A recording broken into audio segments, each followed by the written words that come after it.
Hello everyone, Candice Alma back again. Today we will be demystifying EHCPs for parents, a clear, compassionate guide to understanding education, health and care plans in England. Today we will break down what an EHCP really is, explain the legal process in plain English, show you what good provision looks like, help you understand your rights, and give you confidence to advocate for your child. What is an EHCP? An Educational Health and Care Plan is a legally binding document describing a child's special educational needs and the specific support that they must receive.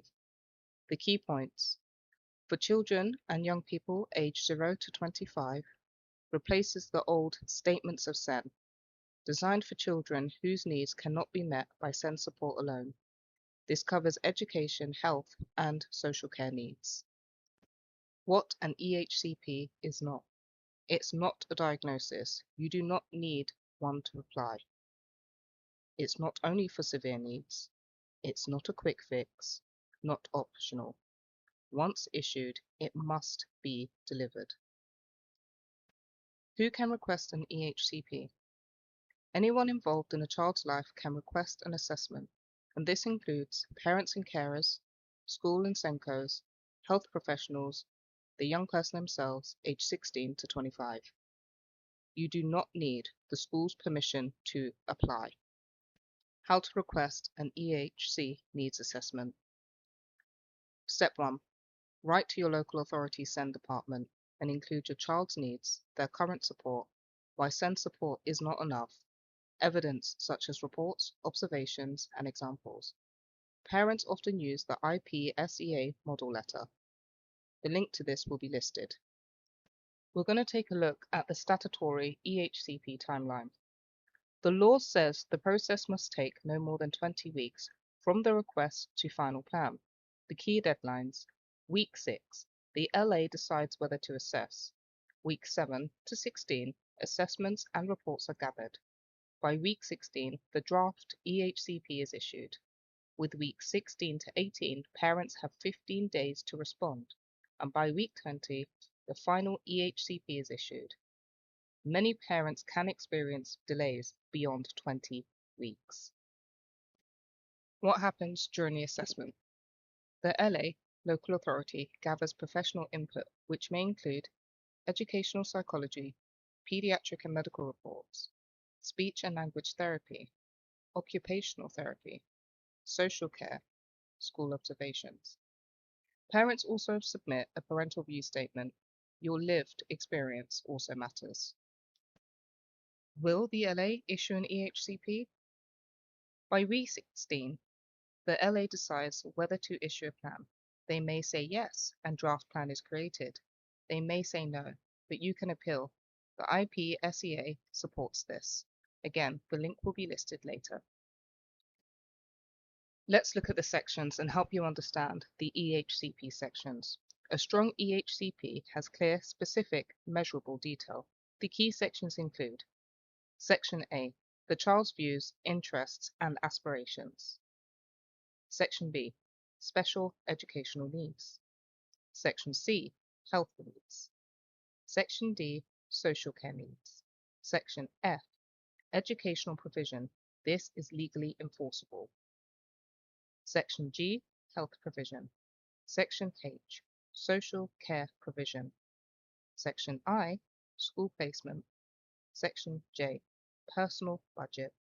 Section K is based around the evidence used. Parents should focus heavily on Section F. It may be specific and quantified, such as 3 hourly weekly SLT, not regular support. So what does a good provision look like? Good provision is specific: daily, weekly, 1-to-1 or 20 minutes. Quantified: how often, how long, and by who. Evidence-based: tailored to the child's needs, delivered by trained staff. Vague wording could lead to unmet needs. Now we need to look at take from placement to provision. What happens next? Choosing and naming the school. The EHCP must name a specific school or setting in Section 1.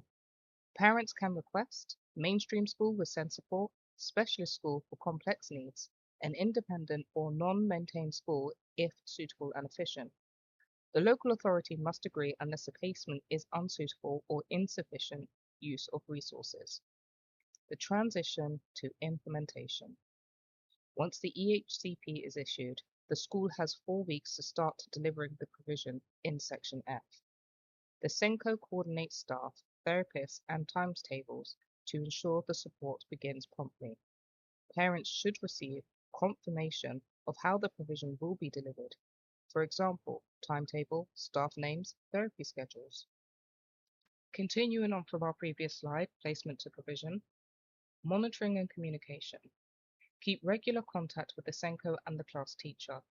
Ask for evidence of provision, session notes, progress updates. Maintain a home-school communication log. It helps track consistency and accountability. Annual review. This happens every 12 months or sooner if needed. Reviews, progress, updates, needs, and adjust the provision. Parents can request changes or raise concern, and these are essential during transitions such as from Year 6 to Year 7. What if the LA says no? You can appeal if the LA refuses to assess, to issue a plan, to amend a plan, or to name your preferred school. The IPSEA provides legal guidance and model letters for you to use. Let's look at some common myths and debunk them. A myth: your child is too bright for an EHCP. The truth is, academic ability is completely irrelevant to an EHCP. Myth: you need a diagnosis first. The truth is, you do not need a diagnosis. It's needs met, not diagnosis met. Myth: schools must apply, not parents. The truth is, this is false. Parents can apply directly for an EHCP. Working with school. Build a collaborative relationship with the SENCOs. Share observations from home. Ask for the evidence of intervention. Keep a communication log. And remember that you are also an equal partner. Here we have some helpful resources to help you to help your child. We have the EPSEA. We have the Government SEND Code of Practice, SENSE, and parent-led guides such as autism and ADHD support. Final reassurance: you are not overreacting. Your observations matter. You know your child best, and you are absolutely allowed to advocate for the support that they deserve. Closing summary.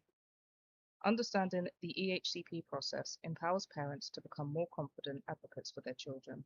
An education, health and care plan isn't just paperwork. It's a promise of support tailored to meet a child's unique needs across education, health and social care. By knowing how to request an assessment, what each section means, and how to monitor provision, parents can ensure their child's voice is heard and their rights are upheld. Collaboration with schools and professionals turns the process from daunting to empowering. The key takeaway from this is every child deserves the right to support to thrive. The EHCP is your tool to make that happen. You, as a parent, are the most powerful voice in that journey.